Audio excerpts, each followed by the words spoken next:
Welcome to Taking Care of Business on Kern Radio Newstalk 1180 with your host Clay Kerner, and I'm Marty Pay. Clay, we've had an incredible month on the show. We had Tobin Smith from Bulls and Bears on the 7th. We had Kathy Abernathy, the political consultant's consultant. We had Eric McTaxis, the author of Bonhoeffer and Amazing Grace. And we're ending the month with a great and timely guest, the president of the Reagan Group, who for 26 years was a talk show host, a frequent guest on Fox News, and the author of a new book that came out on the 18th entitled The New Reagan Revolution. Our guest by phone is Michael Reagan, who also visits Bakersfield regularly. When he has to, right? Right. Michael, welcome to Taking Care of Business. It's good to be with you. Sorry I couldn't be there in person. Well, it's that long trek over the grapevine when it's caught in snow, right? Yeah, when you can't get there from here because of the snow on top of the grapevine. You're absolutely right. But I love driving through that area because I go up to Fresno, and I'm a Hume Laker, so I go up in that area, and up in Northern California, it's great. Oh yeah, we're airing this thing on the 29th, but we're taping it the week after the tragedy in Arizona, and I wanted to talk to you a little bit about that. It's interesting when we were actually taping the show. Actually, we had a live show on Saturday with Tobin Smith when this was all going on, and I was just thinking back on March 30th, 1981, and what thoughts you must have had going through all that. Listening to what was going on in Arizona, and going back to what happened to your dad, almost 30 years ago. Well, I still, when I go to my dad's library, there's an area in the library where they show, the assassination attempt on my father. I still walk by it. I mean, I don't stop and linger and sit there and watch it. If I do anything, I may tell a little story around it with people there, but I try not to watch it because it's still, you're watching your father get shot. And it's really interesting. You watch that and you think, is he going to make it? And he made it. But you still question, is he going to make it, watching the video of it. So, yeah, it did bring back a lot of memories over this past weekend, seeing what happened in Arizona. I'm quite familiar with that state. I went to school over there at Arizona State, went to high school in Arizona. So I have a lot of friends, in that area. But what I really I talked about even on Fox after the event of this past weekend was that I remember Mike Ludi, who was my agent in charge of my Secret Service detail that day. I went up to him, and I said to Mike, Mike, how can this happen? All these Secret Service agents around the President of the United States of America, how in the world does somebody get through with a handgun and shoot my father? And Michael said to me, he said, Mike, we train 24 hours a day to protect the President of the United States of America and people such as yourself. But the one thing we can never train enough for are the crazies. Mm-hmm. The crazies are exactly what they are. They're crazy. Yeah. And they will somehow always find a way to get through because you don't know how to train for them. Michael, it's been, when your dad was in office, so 1980 to 1988, I remember at that time I was working in the Hamburger Hamlet building in Sherman Oaks on Van Nuys Boulevard. And I don't know if you remember this, but my partner and I came down, and you were in the lounge, so we were talking to you. We sat down and had a drink, the three of us. And I made the comment to you, I said, where's the Secret Service? Because I didn't see anybody around you. And you pointed to the corners, and you could see these guys, suits, no necks, in the corners of the restaurant. No necks. No necks, yeah. You knew exactly who they were. And I've always wondered, what's that like living in kind of a fishbowl in a way, having Secret Service agents around you, and then all of a sudden, after 8 years, they're gone. Yeah, thank God. I felt like Martin Luther King the day they left. Free at last, thank God I'm free at last. It is really something to have Secret Service agents around you 24 hours a day. You really feel like you're being held captive in your own country. Mm-hmm. Because you can do nothing on the spur of the moment. You've got to tell them, where you're going, what you're going to do. They only, in fact, at that time, only protected blood relatives downward from the President of the United States, which meant, my dad, all of his children and grandchildren received Secret Service protection, but none of the spouses. None of the spouses? Now, think about that for a moment. Are you married? Huh. Yeah.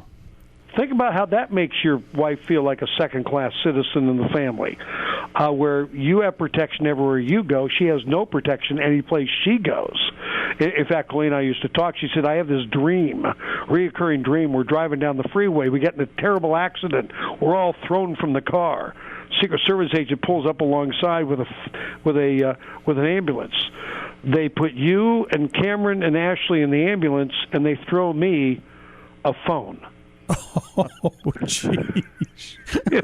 I mean, that's almost how they make you feel. I mean, they do a great job, but they're not really user-friendly to the family, so much. They're there to do their job.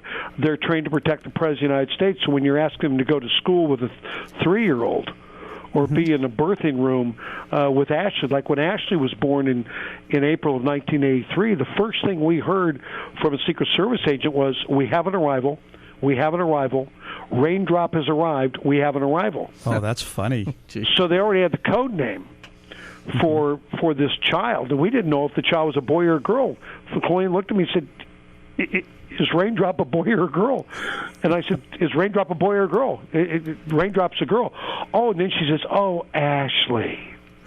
But the first thing we heard was Raindrop, and she had a Secret Service detail with her right at that moment, and I was never again going to get my wife back into a birthing room in her lifetime. Don't come near me. There's Secret Service agents around. I mean, I'm telling you, Secret Service are like taking a giant birth control pill. I guess I can understand that. Oh, yeah. I mean, can you imagine your wife in a birthing room, the first thing she hears, we have an arrival, Raindrop has arrived, and then tell her, let's have more children. Are you out of your mind? And where do we have them? Yeah. Yes. Our guest by phone is Michael Reagan. Where do you go from there with that, right? What do you think of the coverage on this past weekend? I mean, I was looking at our well, not actually our local rag, your local rag, the Los Angeles Times, the headline in the Times today, and it really, really got to me. They blamed the Tea Parties and conservatives twice in the heading before you even got to the article. I mean, yeah, the coverage is horrible. It's interesting that they do that. And if you look at, and really read in depth about this guy, the fact of the matter is he had it in for the Congresswoman from 2007. Uh-huh. Tea Party and Sarah Palin didn't even exist in 2007. But yet they want to blame the Tea Party and Sarah Palin. And it really is sad that, everything that happens in this country, people try to turn into a political situation. And it wasn't politics. There's 318 million people live in the United States of America. A guy went nuts over the weekend. 1 out of 318 million. Everybody else, sat there and watched football or did whatever they do on a weekend. This guy went nuts. You don't always have to affix blame somewhere, but yet we live in a society where we seem to do that. We want to blame somebody. It wasn't really his fault, or it wasn't really my fault. There was some other blame. We have to blame someone else for what really happened, and maybe if we find who it is we can blame, somehow we can stop this. Listen, the reality of it is, you go back historically in the United States of America, we used to have Congress people get in such fights on the floor of the House. They used to go outside and have duels with pistols. Mm-hmm. I mean, this is just, the nature of the beast. We live in a world, of people. And, not everybody's like you or not everybody's like me. Some people, will find a reason to commit crimes or to do dastardly deeds. They will find their own reason. And Sarah Palin and the Tea Party was not the reason for this. It's because this guy was certifiably nuts. It seems, Michael, that every child wants to blame a parent for their problem, or every school district wants to blame somebody else when the kid has problems at school. Well, yeah, I mean, we do. And in many ways you can look at those things and say, okay, 40 million children will go to bed tonight without a father in the home. There's 560,000 children in foster care in America, or 16,000, I should say. There's over 100,000 available for adoption. It's easier to adopt in China than it is to adopt in the United States of America. We have a lot of problems that can be solved at the dinner table. But we live in a society, too, where we laugh now at families that are whole. We say it's okay to have children out of wedlock. And don't put a father or a mother in the home where a child can learn how to be a dad or how to be a mom or what relationships are all about. And that's something society needs to start dealing with. But leave that where it is. The fact is, at some point, you become an adult. And you say, okay, I had a bad life. And you either grow up or you don't. Listen, I look at my own life. At 3 years of age, my parents were divorced. I was living without a father in the home. I was put in boarding school. When I was in first grade, my mother sent me to boarding school. I came home every other weekend. I saw my dad every other Saturday. Or if he picked me up from school, I saw him on Friday before we went out to the ranch on Saturday. But I was back at school on Sunday night at 7 o'clock. When I was 8 years old, I was in a day school, and I was sexually molested for a year of my life by a day camp counselor who took nude pictures of me in the Santa Monica Mountains when I was almost 9, had me develop the pictures and said, wouldn't your mother like to have a copy of this? And did it ruin my life? You bet. Do I have any friends from my childhood? Absolutely no. Did I walk away from my family? Yes. Was I scared to death my dad ran for governor? Yes. Was I even more scared when he ran for president of the United States? Yes, because I feared those pictures would come out. So, working on the world that we live in today, I should be able to go out and kill 30, 40 people and blame everybody else for it. Mm-hmm. But at some point, you've got to grow up and say, okay, I've got to take control of my life instead of letting my molester control my life, the divorce of my parents control my life, going to boarding school when I was in first grade control my life. I've got to take control of my life.